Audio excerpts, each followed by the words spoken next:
Nous méditons l'Évangile selon saint Jean, au chapitre 12, des versets 24 à 26. Je te dis que, si tu crois, tu verras la gloire de Dieu. En ce temps-là, Jésus disait à ses disciples, « Amen, Amen, je vous le dis, si le grain de blé tombé en terre ne meurt pas, il reste seul. Mais s'il meurt, il porte beaucoup de fruits.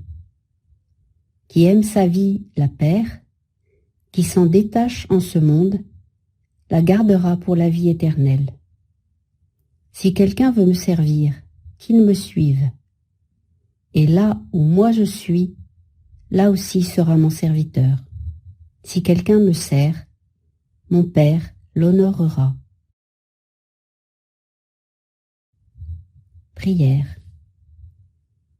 Jésus, aujourd'hui, je viens pour écouter, pour essayer de suivre les mouvements de mon cœur et te trouver là où tu te trouves. Je viens me laisser influencer par tes paroles. Je viens te laisser toucher ma vie. Je viens te laisser me convertir, me transformer, me purifier, me renouveler. J'invoque ton esprit pour qu'il vienne prier en moi. J'invoque Marie, ma mère, pour qu'elle m'enseigne à prier, à écouter, à faire silence. Demande. Seigneur, guide-moi, toi. Réflexion, premier point. Amen, amen, je vous le dis.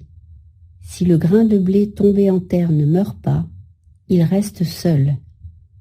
Mais s'il meurt, il porte beaucoup de fruits. Bien sûr, Seigneur, tes paroles sur le grain de blé sont paradoxales. En les lisant, je me souviens des paroles de sainte Élisabeth à Marie, « Heureuse celle qui a cru à l'accomplissement des paroles qui lui furent dites de la part du Seigneur. » Luc, chapitre 1er, verset 45. Ton bonheur me sera donné si je crois à l'accomplissement des paroles qui me furent dites de la part du Seigneur. Si je me laisse entrer dans la zone terreuse des choses cachées et obscures, si je reste là assez longtemps pour y mourir, revivrai-je et porterai-je du fruit? Ne serait-il pas mieux de rester sous la chaleur du soleil et jouir de la vie? Vais-je vraiment rester seul si je reste avec tout le monde? Suis-je prêt à te servir au point d'entrer dans l'inconnu désagréable des zones obscures?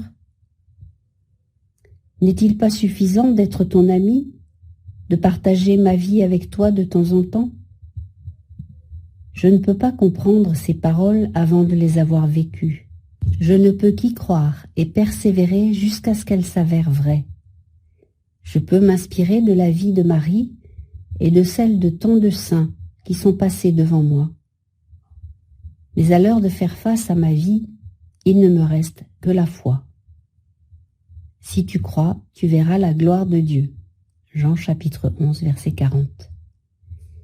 Il ne me reste que la foi devant la zone terreuse de mon péché, les conflits, mes souffrances, mes sécheresses, mes tentations, mes doutes, mes hontes, mes peurs, ma colère, mon ennui, mes douleurs d'enfance, l'inconnu qui m'attend, la mort. Quel est ce tunnel obscur dont tu veux parler aujourd'hui? Où veux-tu me mener? Quels sont les ravins de la mort, psaume 22, verset 4, vers lesquels tu marches devant moi? Deuxième point. Qui aime sa vie la perd, qui s'en détache en ce monde la gardera pour la vie éternelle. Si quelqu'un veut me servir, qu'il me suive. Et là où moi je suis, là aussi sera mon serviteur. Comme il est difficile pour moi d'entrer dans les zones terreuses de mon cœur, de mes sentiments négatifs, de mes relations interpersonnelles, de mon passé, de mon futur, de mes douleurs, mais aujourd'hui tu me dis de te suivre. Si je traverse les ravins de la mort, je ne crains aucun mal, car tu es avec moi, ton bâton me guide et me rassure. Psaume 22, verset 4. Jésus, je crois que tu veux entrer dans ces ravins parce que par ton baptême, tu as été plongé dans ma vie, associé à mon péché et à ma purification. Par mon baptême, imaginons le Jourdain, je suis plongé dans un mouvement descendant et ascendant, dans une descente vers la mort et une remontée vers une vie qui est totalement autre. Confère Lettre aux Romains, chapitre 6, versets 4 et 5. Une nouveauté que le monde ne peut pas offrir. Un je ne sais quoi qui me permet de repartir à neuf et de te chanter un cantique nouveau. Psaume 32, verset 3. Tu es là dans cette douleur. Tu es là dans ces doutes, ce passé si obscur, l'inconnu qui m'attend, dans ce conflit qui me ronge, la peur qui me paralyse, dans la colère qui me déchire, dans la honte qui m'enferme, dans l'ennui qui m'effrite, dans le dénuement de la mort, et même au moment de mon péché. Tu es là. Tu es là parce que tu as choisi de marcher vers la croix, de passer par le ravin, de descendre dans la zone terreuse pour m'y trouver. Et c'est là que tu m'attends. C'est là que je te trouverai. C'est là où je dois te suivre. Et là où tu es, là aussi je veux être. Jean chapitre 12, verset 26. C'est de cela que nous devons parler pour que tu puisses me redonner la vie. Si tu crois, tu verras la gloire de Dieu.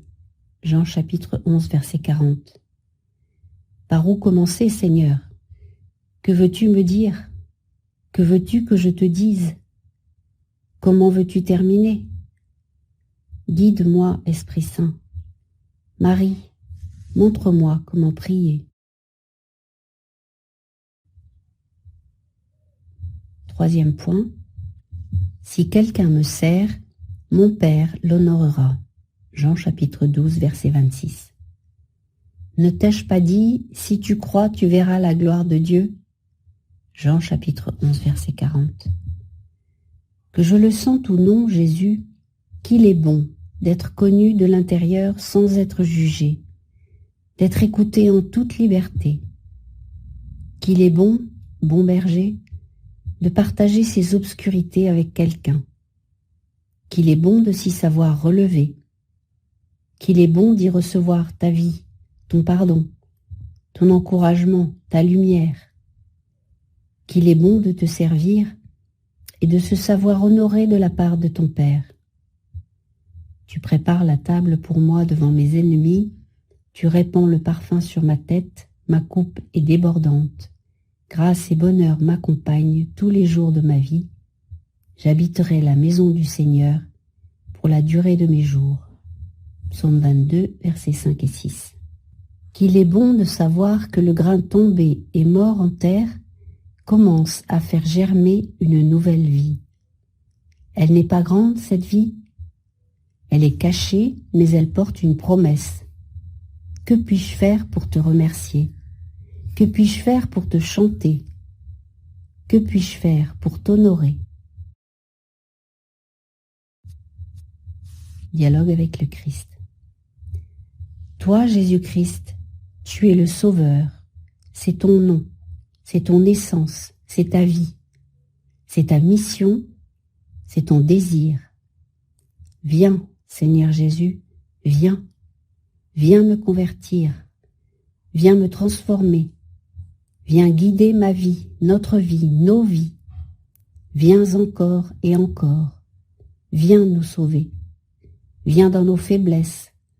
Viens dans nos misères. Viens dans nos besoins. Viens nous donner vie. Viens nous donner courage. Viens nous donner lumière. Viens nous guider vers ta maison pour la durée de nos jours. Psaume 22, verset 6. Résolution. Aujourd'hui, quand j'aurai un moment de difficulté, Je répéterai en mon cœur, si tu crois, tu verras la gloire de Dieu. Jean chapitre 11, verset 40.